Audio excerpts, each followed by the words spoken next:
You're listening to E-commerce Fastlane, the podcast show to help you build, manage, grow, and scale a successful and thriving company, powered by Shopify. Listen to real conversations with partners and subject matter experts as they share proven practical strategies, platforms, and the best Shopify apps to help you accelerate your business. The time is now for you to improve efficiencies, grow revenue, profit, and lifetime customer loyalty. Please welcome your host, startup founder and strategic advisor, Steve Hutt. Welcome back to another episode of E-commerce Fastlane. I am your host, Steve Hutt, and today I'm excited to introduce actually two guests, and they've achieved what I would call incredible impact in both e-commerce and in retail. And my guests are Aaron Spivak and Chris Mead. And Aaron's the co-founder of a company called Hush Blankets, and it was scaled, I believe, to about 8 figures within a few years. I did some research. They had, I'd call it a landmark acquisition by Sleep Country Canada. He really started his entrepreneurial journey. I'm sure we'll hear more about this, but he had a cold pressed juiced company called Revitalize, and he grew that to I think 8 retail locations, and he was also named Forbes 30 Under 30. And Chris Mead, who's the co-founder of a company called CrossNet, and he's literally, him and his 2 other co-founders, they completely invented a entirely new sport, which kind of combines 4 squares and a volleyball net. It's so interesting. I know under his leadership, this particular brand now has expanded to, I think, latest numbers like over 3,500 retail locations worldwide.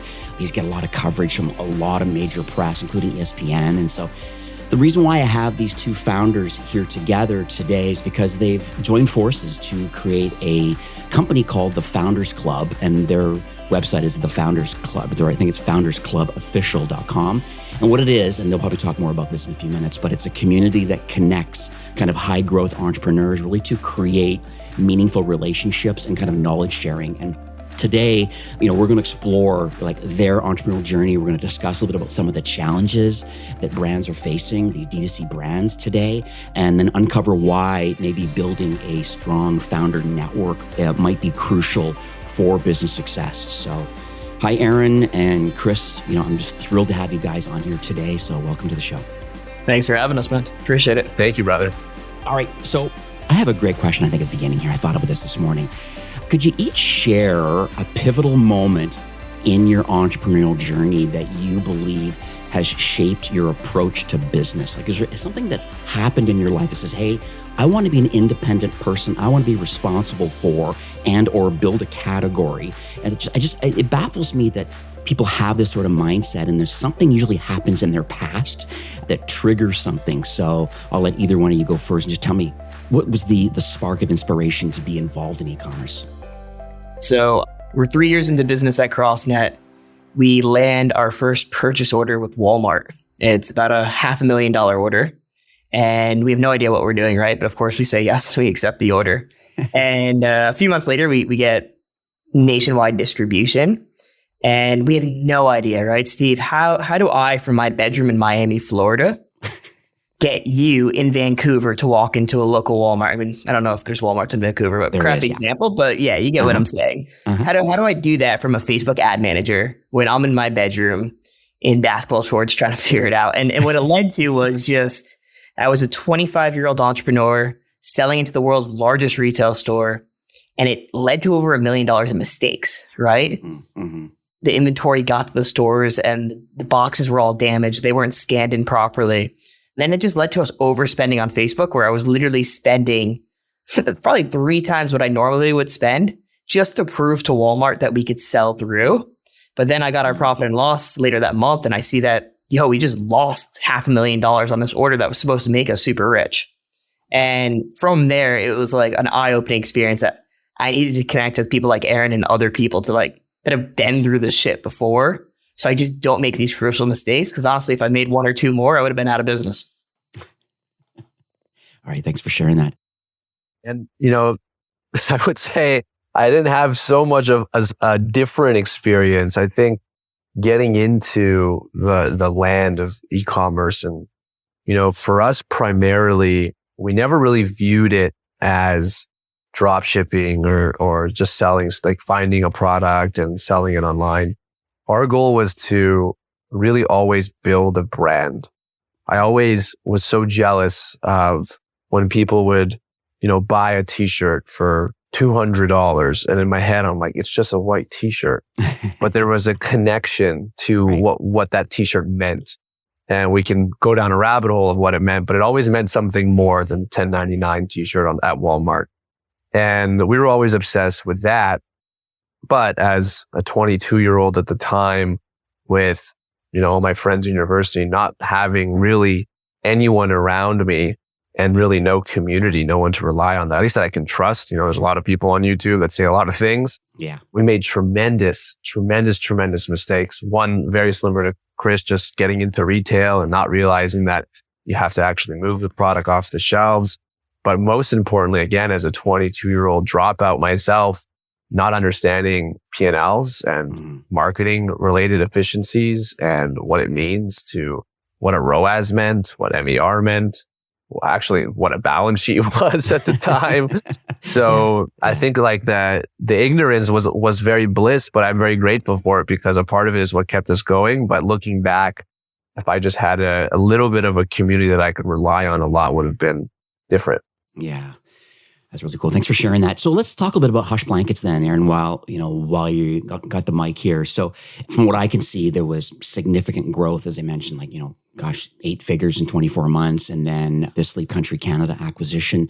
And so, I think a lot of these public figures are online. I think there was an original, $25 million kind of in 2021. And I think just continued on eventually with 16% kind of point stakes kind of over a certain period of time. I think sometime in this year in 2024, I think the deal finally completely closed and Sleep Country Canada is now the full official owner. So it's interesting how that kind of played out. And so my question to you is like what were, because he said clearly at the beginning, he didn't really have the marketing skills to try to figure things out or the P&L or the financial backing, but like what were some of the key marketing strategies or one or two things that you felt really helped the business scale quickly? Because in today's day and age, it seems like outlier cases to scale to 8 figures in under 2 years is very interesting unless you're creating a whole different product category, which is another question I'll have later. But I'm just curious about, from a marketing strategy perspective, how you're able to scale so quickly.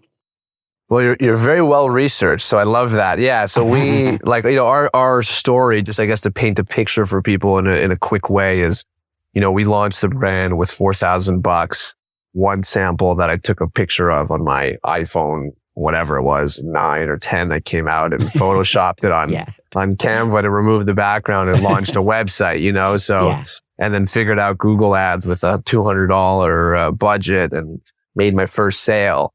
And I was like, oh my God. And for us, it was, me personally, and this is what Chris and I are so different, is Chris invented and I didn't. I'm a huge believer in innovation through iteration. And we did not create or invent the weighted blanket. The use of weighted blankets has been documented for over 100 years. Right. What we saw was there was 300,000 people every single month going to Google, searching for a weighted blanket. And the ones that were available were, these oversized bean bags that sounded like a rain stick when you turned, impossible to clean, broke your washer machine, and the weight distribution was all on your toes. It was just awful. Yeah. And I knew that if we could actually meet the demand with a little bit of iteration, that we could be the market leader. The demand was there. And so with $4,000, a free theme, and I always get laughed when people say, "What's the best theme?" And I'm like, the company still uses a free theme. Yeah. And it's not about your theme, right? And when we launched, we made a couple sales, we made 30,000 a month and 120,000. We did like 700K in our first year, which was, just the two of us. It was profitable. And it wasn't until we innovated to make a cooling version, which the business then went to a $10 million business and a $25 million business and a $50 million business before acquisition. And we were just very fortunate to be profitable the whole time. And granted, COVID helped us and stuff like that. But to answer your question, the one or two big things, if someone wants to try to experience the same level of growth, is I always find it's so much more difficult to generate demand from nothing If like no one wants your product, to convince them to use it, to educate them on why they need it, and then also to deliver that message. For us, it was so much easier to meet the demand where it's at. And people wanted a deeper, more restful sleep. We were tracking anxiety and insomnia numbers across the board. They were at just all-time highs. Every single report was always growing. And they would pay anything to just have a slightly deeper, more restful sleep. And our product did that for majority of people. And it was an easy in, easy out for us. And I feel like without that, we would not have seen that hockey stick like growth, because we were tapping into existing demand, and we also generated for sure. But if it wasn't for the existing demand sitting there waiting for us, probably would have been a little bit of a different story. It's interesting about like building a better mousetrap based on trends and stuff, basically, is kind of what I'm getting a takeaway. And then having a brand behind it. So there is this pent up demand, you said, over 100 years of people wanting weighted blankets, but they just weren't functional. You just said something really key, which like I just want to double down on what you just really said. You said, then build a brand behind it. Yeah. Weighted blankets fell off a cliff 24 months after we started. We used to sell $20-25 million a year just of weighted blankets. Granted, we sell other things. Right. And now the company sells less than 5 million of that. But the brand is 4 times the size, bigger than it's ever been, because the brand is morphed into a trusted sleep brand. Right. And a lot of the company just lived and died on the weighted blanket sword. So the word brand is super, super valuable. Even if you are on a trend, is what brand are we building to come out of this? Yeah, I get it. All right, Chris, I'm going to pass the mic to you here about CrossNet, because it was just, we just mentioned the fact that you created a whole new product category. And so how did you approach kind of the education? Because clearly it seems difficult. It's different when Aaron was saying that, hey, there was demand already for this type of product, but then, get involved in that demand and then build a brand behind it or a better mousetrap and kind of do that thing. You had a different approach completely because you're creating a brand new product category. So how did you approach the kind of education and the brand building efforts, kind of, I would call it like an undefined market? No, Aaron's completely right. Hit the nail on the head, where if I had to do everything all over again, I think entering a business where you're inventing a sport and creating a category from nothing is an incredibly hard uphill battle. Mm-hmm. And if you were to do it, you'd want to add an LTV component to it, or at least not a seasonal component to it. So early days were tough, man. For 18 months, me and my friends, we packed up in a U-Haul, we liquidated our 401ks and moved to Miami Beach. It was about 8 dudes living in a 1-bedroom apartment. And I'd go to the beach every single day and play our game. We took our 401ks, we bought 50 units that we had like in the back of a truck. And by the end of the day, Steve, I'd convince you and your family to play all day. Yeah. Your son or your daughter would be begging for it. And I'd be like, hey, $100, you would buy it. Yeah. And I would later, I'd shoot some video right on my phone. I went to school to become a filmmaker. I'd run home and I'd run Facebook ads at night. But the craziest thing would happen. 2 or 3 weeks later, I'd start getting sales from random spots in Vancouver, New Jersey. And I'm like, I've never been to these places before. How is this happening? And it was all these customers we met in Miami by spending 12 hours a day there. 18 months later, it kind of just hit critical mass. We had one viral video just pop off with one influencer, woke up with 10 million views. The retail stores came knocking, and now every summer there's over 1 million nets out in the world. So people look at it, they stare at it, they've never seen it before, and they type in 4-way volleyball, and we're the creators of it. So yeah.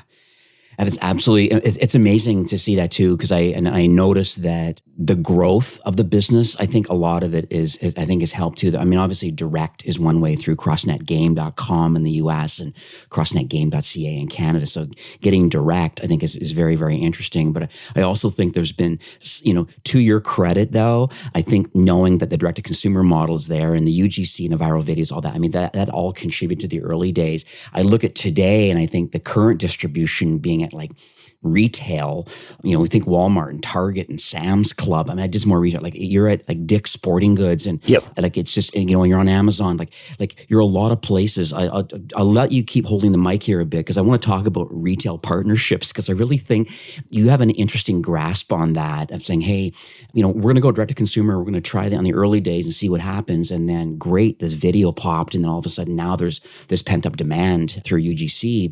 But then true distribution is like, how do you use the audiences of a lot of these other distribution partners? I see you on the shelf here in Canada. Like, I get it. And so, like, how do all of this happen? Can you give any advice to DTC brands that are considering kind of an omnichannel expansion? Absolutely. I mean, kind of like what Aaron mentioned with wanting to always have a brand and being envious of that white t-shirt. For us, it was one, we wanted to prove to the world that we could create a sport. But then also, where did those sports get purchased? It's always been in the retail store. Yeah. As much as it's cool getting the Shopify ding on your phone, there is no better feeling than walking into a Dick's Sporting Goods and seeing your product on the end cap of your favorite store, right? That's that's priceless. So for us, the first thing we did, and was very unique, is we really targeted getting into gym classes, because we knew, thinking back to when I was a child, I would run home and ask my parents to buy the latest video game on a Friday or the new CD that came out, right? So now we've scaled to over 15,000 gym classes where we have a curriculum.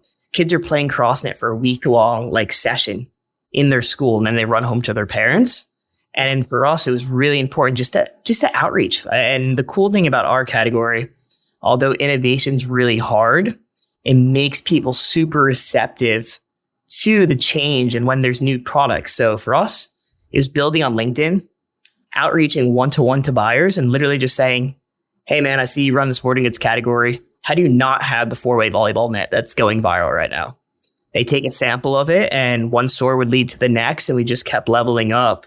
But the early days were tough because when's the last time you went into a store and randomly spent $150 on something you haven't seen before? Yeah, no. So true. It was years and years of education. And now we're kind of at this critical mass where we're probably number 2 or 3 in the entire backyard category. And yeah, it's slowly but surely been paying off. Yeah, who wants tetherball and badminton anymore? Exactly. Yeah, and it's crazy. It's kind of sad actually that much lack of innovation has happened. And that was kind of the spark of this whole thing. Was I was at the beach with my girlfriend. It was a windy day. She didn't want to go in the water, and I sat there bored for 6 hours reading a book. And I'm like, I'm an athletic kid at heart. I want to do something fun, and that's where the game came from. Yeah, this is amazing. All right, Aaron, I'm going to pass the mic to you I want to talk about Founders Club, and that's kind of why you guys are both here. I think we set the stage a bit about kind of your past and your background and kind of what your next kind of iteration in your career is. And I think it's interesting, the Founders Club. Can you talk about maybe what gap did you see kind of in the entrepreneurial ecosystem that kind of led you to create this Founders Club? Well, Steve, I'll be honest, as good of a story that we both have, okay. I've made millions of dollars in mistakes, and simply because, I sold my business when I was 25 years old. Right. Landmark Canadian acquisition, great, but I had no one, and I, even till today, don't know anyone that went through what I went through. And even something as big as an acquisition is one of the most loneliest moments in an entrepreneur's life. And although it's supposed to be this peak moment, you have no idea what you're doing, and you have no idea how to navigate it. And that was the beginning of why don't I have a community of people that are in the trenches, that are building, that are doing what I want to do, that I've done what I want to do. And they always say you are the sum of the people that you spend the most amount of time with. Right. I didn't grow up in New York City. Most people don't. And even then, it's really hard to meet like-minded people. So with that, Chris also went through a similar situation. We kind of came together, and as many communities that I've joined, we've said, why isn't there a community where high growth founders, operators, people who are in the trenches every single day can be together, mastermind together, meet together in person, actually help each other authentically without anyone selling anyone anything for a long period of time through all seasons of life and business. And when we first said that out loud about a year ago, it sounded impossible. Like, how are we going to do this? And when we started to put it out there into the world, we started to realize that there was a huge demand. Every founder feels like we live on a deserted island because like even I'll never forget, the day of signing the acquisition, it was on a Friday. And I wasn't, because we sold to a publicly traded company, I wasn't allowed to say anything until the close of the market on Monday at 5:00. Right. Which means I had essentially 4 days of silence. And I just signed like the most life-changing moment in my entire life. 100%. I couldn't tell anyone. And that, like, although people were like, oh, I would happily do 4 days. It's like that was just the peak of what it meant to live and breathe entrepreneurship. It's just you were on an island. And I thought that's how it had to be. And when Chris and I came together and we came up with the idea of building a community that we called the Founders Club, it changed because you know what? It doesn't have to be that way. You don't have to be on a deserted island. You don't have to do everything alone. And this is kind of what started our journey to create the Founders Club. It's interesting, doing research about your organization, and it's like, and I don't want to do any comparisons here, but I'm not currently a member because I don't have an active D2C brand right now. But what's interesting though is that you see a lot of these course creators, the churn and burn kind of like drop shipping courses, and people trying to sell the fact that, hey, I've done it with this product and you can come and join our group, our Facebook group, our LinkedIn group, and things like that. And then and these private membership kind of things and these online, maybe no in real life kind of meetups and things like that. And so can you talk about the differentiation? I know what it is, but I want to hear it kind of in your own words about like, how do you differentiate the group, these Facebook groups, versus kind of what you're building at Founder Club? I'll let Chris get this, but one thing I'll say to that, and for us, is we're not building a top-down model. And what for a lot of what that means is, for a lot of people listening, is my personal pet peeve. This is a personal thing, so this is not the Founder Club, but my personal pet peeve, and I was just talking about this with Chris, is when someone says, I'm going to make this up. We're called the black. Have you joined like the black box community? Yeah. And they go, what is that? And they go, oh, it's by so and so. And for us, we envision this community, this journey of building this for the next 30 years. This is not a trend. We're not top down. Chris and I are not in there educating and teaching. It's very much a bottom up approach to a community. So people are activating in three ways every single day. So the way people activate are virtually. So we have our Slack group, we have our masterminds that have coaches, and people are active in that every single day. Mm-hmm. Then we have our events. So every single month we have this incredible event that people from all over come to. So our next one, depending on when this drops, is actually in Tulum, December 11th. We have 50 founders coming. We took over an entire resort. We're going to plan 2025. There's going to be mind, body, business. It's going to be an incredible time for a lot of our members that are from different cities to come together and meet. And then the third way is local. So we have a bunch of local communities and local chapters that people will meet up, go for coffee, go do a cold plunge sauna, do a workout. We're going bowling next week in Toronto. So there's so many different ways that we activate within the community. That's not just like a Facebook group or a LinkedIn group or, a school community. It's way more than just one channel. Right. Yeah. And I'll elaborate there. I know we were on a video off podcast here, but there's actually a whiteboard right behind me where we kind of outline the members that we're looking for and that we don't. And the big thing, kind of like what you said, Steve, is like, we're not looking for the course gurus. We're not looking for the fixers and the flippers. We're looking for the people who are down to build a long-standing brand and are going through the troubles of managing headcount, inventory, payroll, the ones that are going to bed at 11 o'clock, sleep it, like literally crying their eyes out because they don't know how they're going to hit payroll on Monday morning, right? That's what we want to be there for. And so that's the community that we've been building. And it's been crazy. We went from, could we even pull this off, to now any given week, we're having 50 to 75 interviews for people joining the club. And we're being really specific about who we want to bring in, because one or two of the bad apples could ruin the entire community. So there's a very big vetting process now where probably at, Aaron, 15% of applicants actually make it through. So it's getting more intense every single day. And we're really happy about that. What's interesting too, like in my research, one of the words that came up for me was this kind of community first approach. And the notes I have here are like, that you guys really position yourself more than just like a business network. I'd say it's almost being described as a small town where everybody is your neighbor that you kind of want to know. And I think members are feeling quite comfortable and vulnerable, and they're able to share without judgment and stuff. And I think that's quite interesting that you're creating this group of like genuine connections that kind of go beyond, I don't want to call it superficial networking, but kind of like that, different than that. 100%. It was actually really cool. We just had a members only event in October in New York, and I flew in for it. And two members that I had just introduced about 6 months prior, I just found out that they became roommates. Their leases were up at the same time, and now they're both building their own businesses. But hey, me and Aaron can kind of take a little bit of credit, and we got them to match up as roommates. We have people in the club doing real estate deals together. People getting divorced and going through that. It's there for all seasons. It's not just an e-commerce and D2C group. Yeah. Okay, cool. All right. Well, we'll make sure that I have links and stuff in the show notes for this particular group and stuff like this. I think this is a very interesting opportunity that's completely differentiated to the market. And I think kudos to you both that have seen that and known that's what you've missed. It's lonely being an entrepreneur. I'm an entrepreneur. I know exactly what it's like to be in my office, working on projects. I have a massive whiteboard behind me also that you can't see, but talking about things that I'm working on with Fastlane Media, my organization, right? So interesting.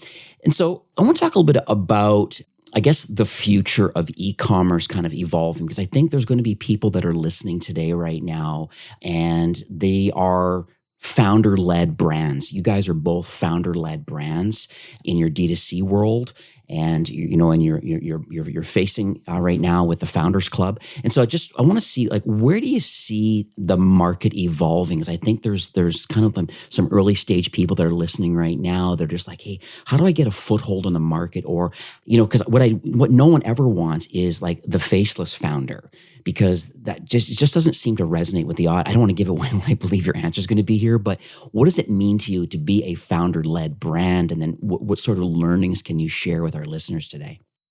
I think and Steve, correct me if I'm wrong, I think what you're alluding to is the idea of, founders in today's world really being at the forefront of the promotion and the advertising of their brand. And I would say, both Chris and I have done that in our own respective brands. I mean, everyone is not only doing it, but you see it even at the largest companies, guys like Elon Musk and Jeff Bezos, and the resurgence of Mark Zuckerberg as the cool guy now. Even at that level, it's having such a significant impact. And of course, there's risks, right? Because say the wrong thing, do the wrong thing, you might lose a little bit of your business. But there's great power in people knowing who's behind it. And one thing that I've always personally believed in is I believe in that people don't like to buy things and services. They like to buy from people. People love buying from people. They love buying stories, and they love buying the magic that happens with that. And for me, I love buying from people. There's no better feeling for me when I walk into a coffee shop every day and I get to see the same person, or I get to meet the owner. There's some sort of connection there that happens where I feel like I'm now loyal. Like I'm a cog in your machine. Like I'm here every day. I see you show up. And in today's world where social media has given people a window into people's businesses, as much as you're willing to share, I find those who take the leap to become more and more vulnerable will continue to see the benefits of the connection they can make with millions of people. And if you don't do it, you could still do it through brands. It's not the only way, but I feel like it's just a free access that you can have to millions of people by just being vulnerable and finding your audience. Mm. One thing I find too that in my notes here, I totally agree with what you're saying. But one thing too, I'd add to it is that, a founder-led brand has some more scalability, I think, a little bit, because, they're able to kind of leverage the founder's personal brand. And I think it's more affordable than maybe traditional kind of influencer partnerships. And I think the founder can actually authentically tell the story, because they're the ones kind of behind the scenes kind of doing the work. And I think that resonates very deeply with a lot of buyers. Like you said, people buy from people. Well, if the founder is telling their story and talking about the highs and the lows of running the business, I think that's very interesting. And then my last note is like about decision making. When you're directly involved in the business, I believe it leads to a lot quicker kind of adaptation of kind of market trends or customer feedback. There's no bureaucracy because the buck stops with you because you're facing. So I'll say one more thing to that just before Chris goes. Yeah. I feel like there's a misconception that a lot of people have, and I had this myself, that if you become the face of the brand, you can't then sell the brand because you can't sell yourself. True. So it's a massive, massive misconception. I mean, I'm the byproduct of that. I was in every single high performing ad. I was the loudest part about it. Chris is very similar. Yeah. And it's just not the case. You're always, at any point in time, if you do it properly, you will always be able to build yourself out of the brand. I haven't been in a Hush ad in 2 years, and the company is doing better than ever. But that doesn't mean there was no benefit of me doing it in the early days. Because like you said, I was the influencer. It was cheaper. We were that small brand up and coming. So I feel like there's a lot of fear around like, then it becomes unsaleable. You can totally sell your brand, even if you're the face. No, exactly. And I would err on the side of caution, however, though, that you can't forget about actually working on the business and working in the business. If you are a 1,000 follower Instagram account, you are not an influencer that could change the scale of your business overnight. I grew up on a farm, broke in Connecticut, right? Nobody knew who I was, and I'm lucky people do to some extent now, but it took 7 years of busting my ass every day, writing content, going on LinkedIn, going on Instagram, making videos. And slowly but surely, the retail buyers came inbound, and it was all worth it. But I remember like distinctly having conversations with my co-founders where they're like, why are you wasting your time on this? Why are you creating so much LinkedIn content? Like you should be working on the business. And I'm like, guys, it will pay off eventually. I'm very blessed that it did. But some people need to remember to also, they need to be working on the business. Just by being the influencer is not going to change things, or you'll end up selling courses. Yeah, exactly. All right, so let's talk a little bit about, we covered a lot today, but I would say that there's going to be a lot. I know you're invite only, but I also believe there's a sweet spot of founder where they have product market fit and they're at a part in their entrepreneurial journey that they believe they're missing something. Clearly, it is a lonely spot, but if they're at a certain kind of level in GMV and they're growing, but they feel that they need more, I think that's where the Founders Club kind of fits into that mix. So can you talk a little bit about what's the kind of quickest way to get involved with the Founders Club, since it is invite only, but I also think there's a few other kind of complexities and maturities that have to be already proven before you become a member? Yeah, absolutely. So the easiest way, right, is like Aaron and I are passing out personal invites, but there's so many brands out there that we don't know. And over the last 12 months, it's been a pleasure getting to know these people. Mm-hmm. So foundersclubofficial.com is our website. You could put an application in on there. We review them hourly as they come in. In regards to qualifications, we've definitely been scaling it up lately just because we want to keep the integrity of the brand. So it's a $500,000 minimum revenue threshold. You have to be running a brand. We prefer no solo founders. We want people dealing in the weeds, having employees, dealing with the struggles that come with that. And right now, we're really focused on North American brands. There's a few out in London and Australia and elsewhere, but we're really trying to niche it down to North America with core cities in Toronto, Salt Lake City, Miami, New York, Austin, and LA. Perfect. That's excellent. Thank you so much. I'll once again make sure all this is in the show notes. I think this has been a great recording. I guess my final question, I think, for Aaron would be, is there any kind of main kind of key takeaways where we are in the midst of Q4? There's some people may not be great for the Founders Club yet. There's some people who are, but they're not ready until January because they're in the weeds right now of execution right now. I'm getting like Black Friday and Cyber Monday ads right now, shopping early and getting crazy. So what sort of last minute things are you seeing that the group talk about right now, or anything that you're recommending? It's just kind of like a last little hurrah kind of takeaway before we wrap up today. Yeah, I mean, for us, like, I wouldn't say it's too late or they should be waiting until January, because even yesterday we had like a speaker series come on where we had a TikTok growth agency come and just educate people on here's last minute fixes. Realistically, if you weren't planning 60, 90 days out, we can't help you buy your inventory. We can't help you buy your ads. But there's a lot of last minute tweaks that I'm still personally running CrossNet. I'm going to be up the day before Black Friday, still making tweaks. So the club is there for you, but the goal is not, like Aaron mentioned, it's not a rush. It's not a sprint. When it is the right time and season for you to join the Founders Club, it'll be there for you. It's not going away anytime soon. And it's something that I talk a lot of, like, I hope my kids one day, they want to become entrepreneurs and they actually have to apply for this community, right? Like, It's really something special we're building. The YPOs, the EOs of the world, they've been out forever. Right. It never got accepted personally into them. And it's kind of fun to be building our own version of an entrepreneurship community that we wanted to join and that we wish was available to us when we were just desperately annoying anybody who would listen to us for some help and some advice. Yeah, this is amazing. Thank you so much. Thanks for sharing that. My only takeaway that I can think of too, because I've had quite a few, like I've been doing some rapid fire podcasts the last few weeks, just because we are kind of in this pre-BFCM kind of holiday times right now. And people say, well, obviously your inventory planning has to be already there. Your ads got to be ready. There's a lot of things to be ready, but there's a lot of brands that don't have push notifications turned on their website, which I think is really important. And then the other thing is just SMS. SMS has the highest open rate. And I think people, if you're not capturing the phone number of your prospect, potential customer, and getting that kind of legal opt-in, I think it's another great opportunity right now, because people are, there's a share of a wallet. There's only a certain amount of money available during the holiday season. And I think being able to outreach these particular prospects and customers for a second sale or first sale, I think having push notifications and SMS turned on through some kind of a modal pop-up or exit intent, I think it's super important. So. Absolutely. Couldn't agree more. All right, lovely. Well, thank you guys for coming on the show. This has been great. Chris, you from Miami. Thank you. Aaron from Toronto, me in Vancouver. This has been it's been a North American show. It's been lovely. Yeah. I want to appreciate you guys. I wish you tremendous success in continuing building the Founders Club, and you're at thefoundersclubofficial.com. So thanks again, guys. Thank you so much, man. Appreciate it. All right, have a good one.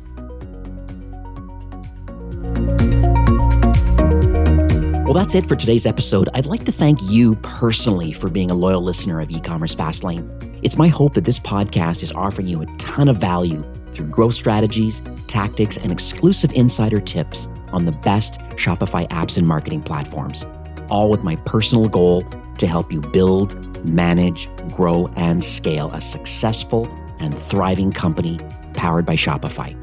Thanks for investing some time today and listening to the show. I'm so proud and excited that you have a growth mindset and are a constant learner. I truly appreciate you and your entrepreneurial journey. Enjoy the rest of the week and keep thriving with Shopify.